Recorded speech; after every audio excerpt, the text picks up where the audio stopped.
They say there is a place where every whisper, every breath, every thought ever formed is written down, not in ink nor in sound, but in something far older, deeper, and stranger, a field of knowing, an invisible ocean of memory, the Akashic Records.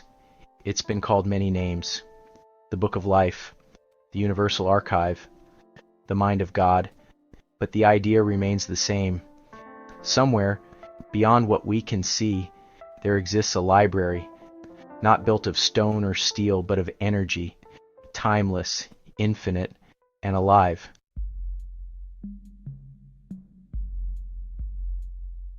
The first mention of this mysterious archive stretches back into ancient India, where mystics spoke of Akasha, the fifth element, beyond fire, water, air, and earth. Akasha was the space between all things, not empty, but full, ether, a carrier of vibration, a silent witness to everything that ever was. Now, if you're intrigued by this idea, and I mean truly intrigued, check the description below. I've placed links to some fascinating books and tools that dive deeper into these esoteric ideas. Think of it as your personal starter kit to peek behind the curtain, and if you found yourself drawn in this far as if something ancient is whispering, "Keep going," then maybe you belong here. Consider subscribing. Not for me. For your future self, the one who already knows how this ends.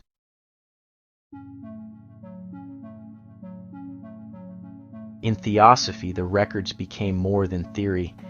They were said to be accessible by trained minds, seers who could quiet their thoughts and enter the hall of all truths. Edgar Cayce, the sleeping prophet, claimed to visit them often. Lying in trance, he spoke of lives long past, souls tangled in karmic webs, and futures waiting to unfold. All of it read, as if from a book no one else could see. Is this just mysticism? Or could it be memory encoded in the very structure of reality? Modern science edges uncomfortably close to the idea. Quantum fields, entangled particles, information theory, whispers of something deeper beneath the fabric. If matter can be observed into reality, who is the observer, and what is being recorded?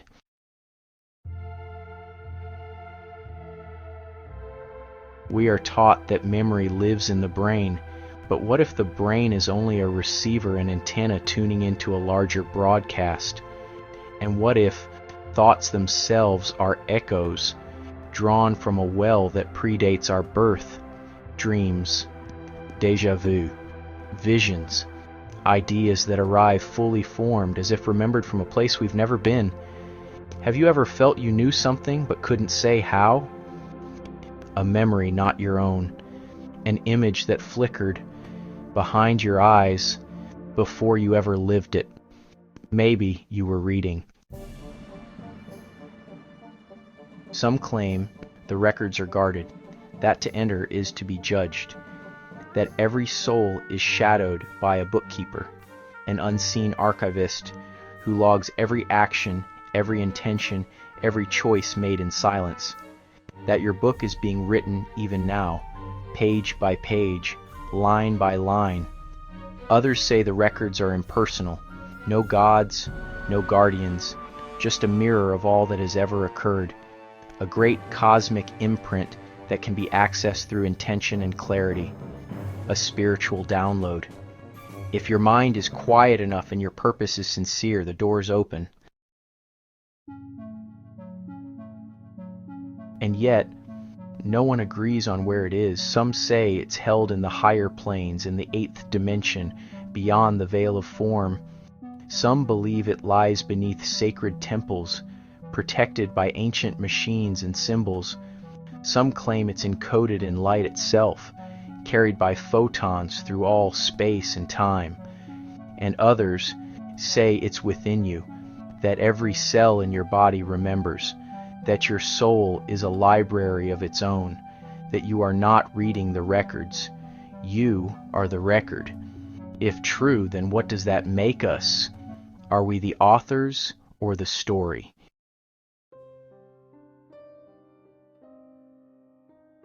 Every spiritual path hints at something similar. In Christianity, the Book of Life holds the names of those who will live forever. In Islam, the preserved tablet contains all that will ever be. In the Hermetic traditions, all things are connected through the All-Mind. And in the East, karma itself is memory, rippling through lifetimes, written in the body, the heart, and the stars. The idea refuses to die.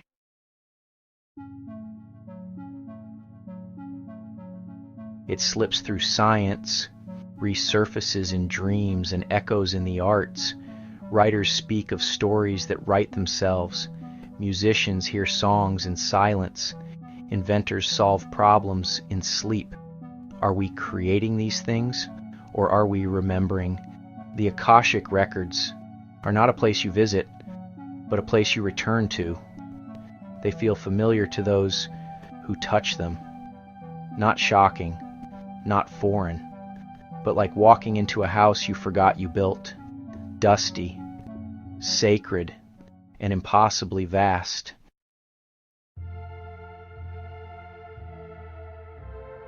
But here is where it deepens. The records are not fixed. Some believe the future is not yet written. But in the Akasha, all possible futures exist. Every branching path, every unrealized decision, everything you might have been is there. If you could read it, would you? If you could see all that you've done, every lie, every kindness, every failure written in pure light, would you change? Would you try to erase? Or would you add one more chapter carefully?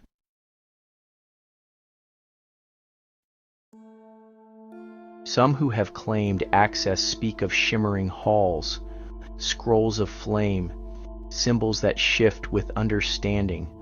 Others say it appears as sound, music that carries knowledge, vibration that births comprehension. No two visions are alike, because perhaps the records appear differently to each soul. You see what you need to see. Not everyone is allowed to enter. Some doors do not open until the question is right, until you are ready to read the truth. Not the truth you want, but the one that was always waiting. And when you leave, you are not the same. There is a stillness to those who've touched it, an ancient calm, like they have seen the threads that bind all things, and they know the ending is not the point, the story is.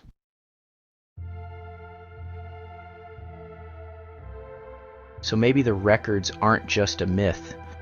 Maybe they are the proof that nothing is truly lost, that memory is eternal, that somewhere beyond time, your story is still unfolding and being watched.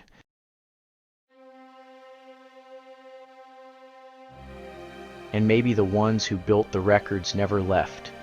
Maybe they walk among us, eyes reflecting stars, hearts heavy with knowing, waiting for someone else to remember, and maybe that someone is you.